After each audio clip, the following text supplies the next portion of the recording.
Enfin, les États-Unis d'Amérique viennent de sanctionner les Rwandais. Et Kabila tente d'appeler le président Tshisekedi. Bandeko, Tokomekempe pour expliquer, bino, après les sanctions, il y a États-Unis d'Amérique contre les Rwandais. Kanambe a tenté d'échanger et de converser avec le président Félix Tshisekedi. Biso toyebisa ki déjà bino makambo oyo. Tshisekedi c'est un diplomate de carrière. Et les gens n'arrivaient même pas à nous croire. On va vous démontrer pourquoi les États-Unis ont sanctionné Laurent Kanyuka et il a sanctionné James Kabarebe.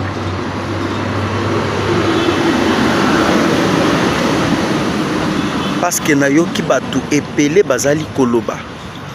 Nandinga bango bazali koloba bazali kosienquête. Les cibles c'était M. Paul Kagame, les cibles c'était Kakota Museveni et les cibles c'était Joseph Kabila. Mais pourquoi on a sanctionné James Kabarebe? C'est ça notre sujet que nous allons aborder. Otokomeka un peu pour expliquer bino et boye ba maintenant utilité il y a sanctions contre Kabarebe. Aimez et partagez notre émission.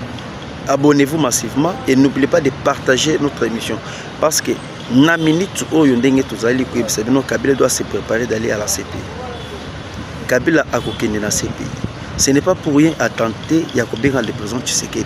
Et le président Tshisekedi a rejeté. Alors, j'aimerais vous expliquer très bien et calmement. Boyebake, bomoni ba sanction oyo est tombé contre Kabarebe. Kabarebe c'est un cerveau moteur.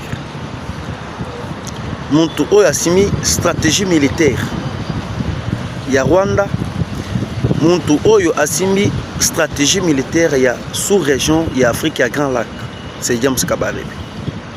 Lorsqu'on vous parle que Paul Kagame azali un roi des sous-régions ya Grand Lac, ce n'est pas lui, mais c'est lui qui est le faiseur. Ya sous-région ya Grand Lac, c'est James Kabarebe. Je vais vous expliquer en détail et beaucoup comprendre et beaucoup yeba.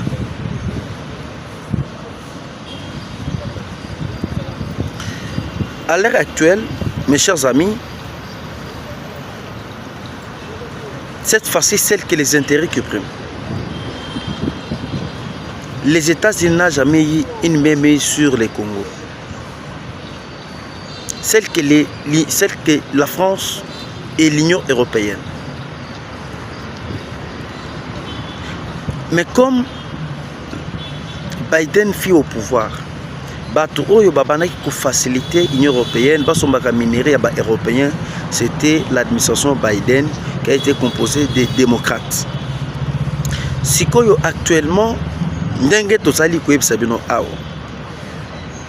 républicains ont pouvoir Donald Trump.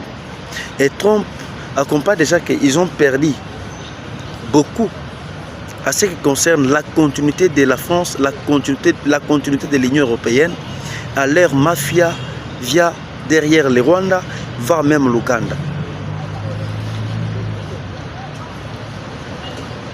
Ce que bamoni intérêt na bango est commis derrière le président Tshisekedi et basu maintenant intérêt na bango na kacha République démocratique du Congo. Makambo na zali koyebisa bino bokoye bango nulle part. Aimez et partagez notre émission. Dès lors sikoyo batu ebele balobi par rapport à la diplomatie Tshisekedi, mais les diplomatie bandi ko pesa bango. Première personne les plus influencées du Rwanda, de l'Union européenne, vient d'être sanctionné, M. James Kabarebe. D'abord, qui est Kabarebe et qui est Laurence Kanyuka. Kabarebe, c'est la personne qui joue. Il joue un grand rôle pour la déstabilisation de la République démocratique du Congo.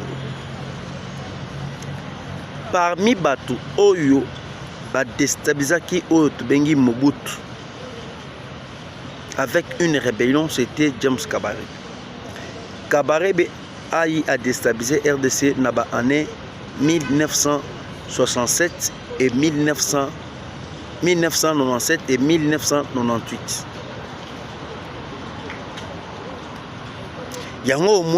Les États-Unis ont commencé d'abord dès le départ, case de départ, à bandir la case de départ pour que tout bande de 97 bande sanctionner batunion surtout au bande qui rébellion en année 97 jusqu'à ce jour. C'est là où je viens arriver pour vous expliquer comment est-ce que Kabila a reconnu dans ces pays. Et Boyabake Kabarebe fut le chef d'état-major général de notre armée. Et Kabarebe fut ministre de la Défense dans la République démocratique du Congo. C'est-à-dire qu'il joue un grand rôle à côté du Rwanda pour la déstabilisation de la RDC. Et il est parmi Batu Oyo ba maîtriser Oyo Tobengi sécurité de la République démocratique du Congo. Parmi Batu Oyo ba yebi comment est-ce que rébellion en 97 et Salamaki, comment est-ce qu'ils ont conquis Mobutu, comment est-ce qu'ils ont maîtrisé Laurent Désiré Kabila et Zali ba James Kabarebe. Bino beaucoup qui kokanisa que non, c'est simple, mais ça pèse sur les Rwandais. Et on a expliqué comment est-ce qu'il y a beaucoup de sociétés. Oh, ils ont déjà ciblé pour qu'ils ne pas sanctionner les sociétés. Et on a expliqué comment est-ce que des sociétés, il y a Laurence Kanyuka, les États-Unis ont sanctionné Yango et va même pas société où il y a James Kabarebe. Biso to ebisaki bino Tshisekedi azali Nzambe bokoki komata bokiti bobundisi boluki moyen nyonso tu akweya mais azali Nzambe. On ne combat pas Dieu. Même le Dieu créateur du ciel, Satan amekaki kobundisa ye, amekaki kosala rébellion. Mais quel a été le sort de Satan, le diable? Mais aujourd'hui Tshisekedi akamati Congo. Prière ou la sala qui wana ezalaki prière moko stratégique ezalaki prière oyo spirituelle ya kokamata Congo kopesa Nzambe ye moko akonza yango.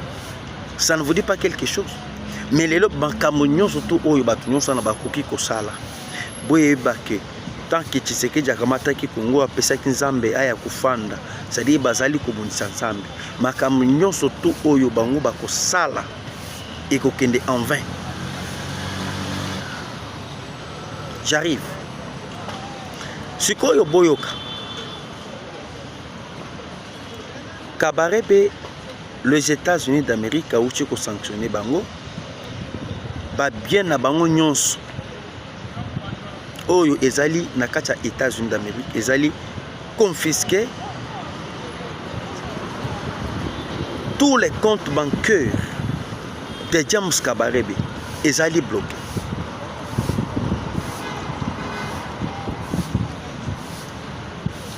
Boyebi, les Émirats des Arabes Unis, Qatar, l'Angleterre, la France et quelques pays à Asie. Babanda qui a la transfert d'argent au nom de James Kabarebe et non pas au nom du gouvernement rwandais. Comme Babanda qui a la transfert, et Babanda qui a la transfert.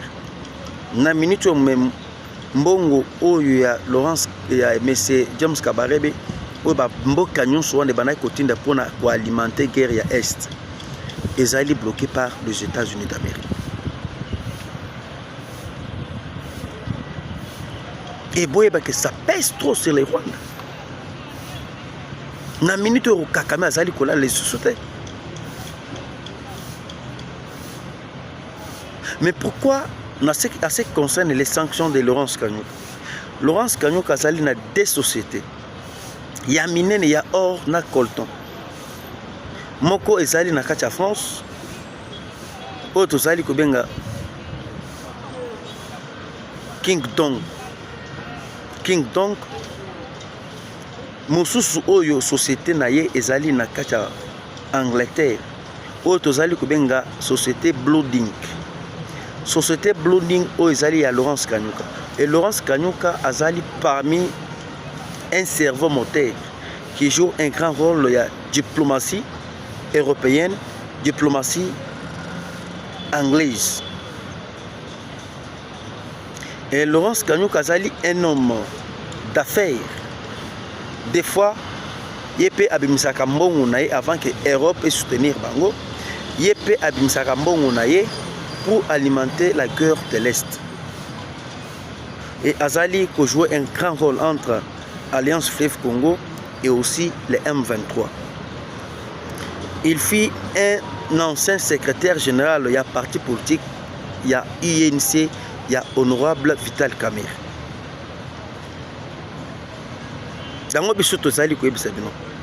Lorsque vous allez koyoka Kamerhe azali koyebisa bino que il faut toujours dialoguer na ba M23. C'est parce que bazape na ba carrefour na bango, oyo bango bazali ko espérer que un jour soki dialogue simi bango pe ba uzana part des lions, part des cadeaux à monnaie.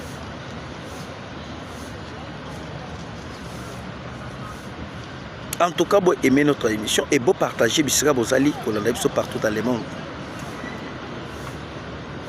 Et actuellement, sanctions économiques, et des sanctions très lourdes.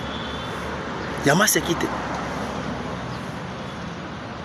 Et boyeba que actuellement, ça sera le tour de Kakame et ça sera le tour de M.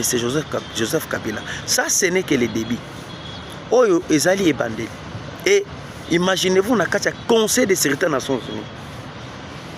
Les États-Unis ont pesé sur les sanctions et il a demandé à tous les membres permanents qui sont au sein du Conseil de sécurité des Nations Unies de prendre les mesures nécessaires, de sanctionner les commanditaires, ceux qui alimentent la guerre de l'Est. Après cette réunion, après ça, il y a 48 heures. Après cette réunion, il y a 48 heures, après ça, il y a Mbalamoko, il y a une vitesse supérieure. Il y a qu'à sanctionner les commanditaires, qu'à sanctionner Laurence Kanyuka, qu'à sanctionner James Kabaré. Vous savez, la fidélité paye. Tshisekedi a été toujours fidèle aux États-Unis d'Amérique. Mais pour sauver la balkanisation, il faut toujours demeurer toujours fidèle à ce qui concerne la diplomatie. Maintenant, je vais vous expliquer pourquoi Tshisekedi a outil que sauver la balkanisation. Dans la minute où les gens n'arrivent pas à comprendre et à réfléchir, dans la makambo où nous avons été des sanctions contre M. James Kabaré.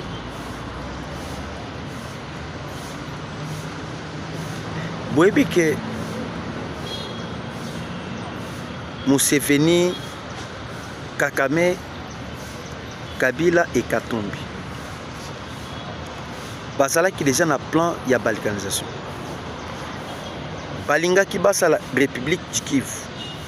Et République du Kivu oh bango balinga basala balinga ba composé na 5 provinces stratégiques de minerais. Grand Katanga, Sud Kivu, Nord Kivu, Haut-Uele. Et Maniema. Il qui est comme un pays à part. Il qui est comme une République du Kivu. Et Muntu Oyo Alinga qui a la président de la République du Kivu, c'était James Kabaré. il a été déjà bien préparé. C'est pour cela que les sanctions que les États-Unis ont parmi bateaux bazali ba commanditaire, ba serveur moteur, parmi bateaux bazali na idéologie à balkanisation. Il y a un bon qui déjà na kacha sud Kivu na Goma M23 ba pesi déjà message il y a que ba utiliser ba carte de l'éternité. Bango mena ba banda couper ça peuple congolais identité au Yabango. Tandis que Tshisekedi dans sa politique et bisoto yebaki bisonyon surtout que non Tshisekedi il faut abandonner les États-Unis, Tshisekedi il faut kende koluka baris, azwa minduki to bonde tout consort. Tandis que tant que Azali diplomate, il regardait d'abord la position des États-Unis d'Amérique et la position de la Russie. Et les lots maintenant, vous pouvez se dire des raisons. Ce qui est en Namba, Ero Linga Koyo Kapena Moto et Peli, Ndenge Izali Kopela na Soudan, Russie a soutenir Congo et Malamoko États-Unis a soutenir Rwanda. Et Linga qui a commandé Ngenin. Conflit Linga est persisté. Ndenge Tokomi na Soudan du Nord, Soudan du Sud. Parce que ma partenaire, au Tshisekedi a Linga Kaluka, Balinga qui va soutenir. Et ma partenaire, au Balinga Baya. Derrière les Rwanda et les États-Unis, Balinga qui bat un peu poids sur Rwanda et guerre est s'alimenter et Congo est perdre de Kimia et Congo est perdre Mabélé Naï. Comme Azaraki intelligent et sage, il attendait d'abord la position de Donald Trump parce que parmi Batou Oyo Parena Tshisekedi en 2018 pour qu'il ait comme président de la République, c'était les États-Unis d'Amérique. Batou Basalaki Kabila la pression à titre pouvoir. Bato batindaki ba militaire rebelle na Kachakabon. Basa la Kabila pression tika pouvoir c'était les États-Unis d'Amérique à l'époque de M. Donald Trump. Sikoyo lelo, j'aimerais vous expliquer très bien. Boye Baké, à lire où vont les choses, Tshisekedi va gagner cette bataille. Et si les Rwandais n'arrivent pas à obtempérer, il y a Kolongo là-bas militaire dans le sol congolais. Ça sera catastrophique. C'est le jour d'où maintenant les États-Unis vont intervenir militairement et la Russie va intervenir militairement. Parce que actuellement, la Russie et les États-Unis sont en alliance dans le monde. Les États-Unis ont voulu maintenant écarter l'Union européenne. Ndé au Comone maintenant États-Unis, la Russie. États-Unis continuent maintenant Russie officiellement dans la République démocratique du Congo pour maintenant coopérer militairement avec la RDC. Na minute oyo, tozaka toujours na quand il y a alerte. Nous ne pouvons pas baisser les bras, nous ne pouvons pas se laisser faire. Et il est évident que le gouverneur de la ville de Kinshasa de multiplier la vigilance et multiplier la sécurité et aussi les renseignements. Parce que France Bazal n'est pas perdant. Comme France Bazal va perdant, Bazol n'a pas la bras de faire avec les États-Unis d'Amérique. Parce que vous avez suivi comment est-ce que les États-Unis ont demandé à Ukraine de repérer sa justification. Il y a 350 milliards de dollars américains au à l'administration de John Biden a fait Kibango dès lors Basala qui n'a pouvoir.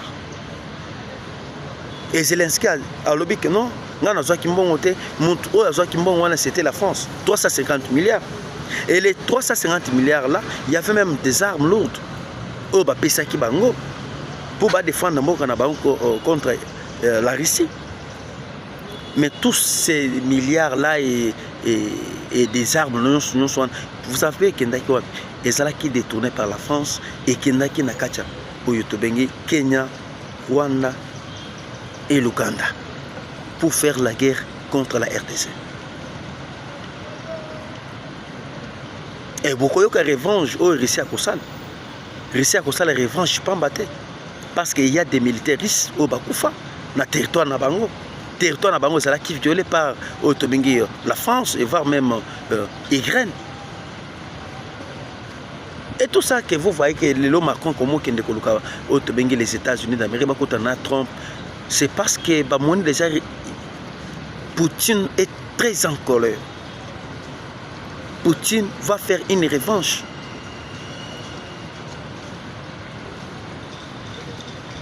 Yango tozali kosenga bino bandeko balandi.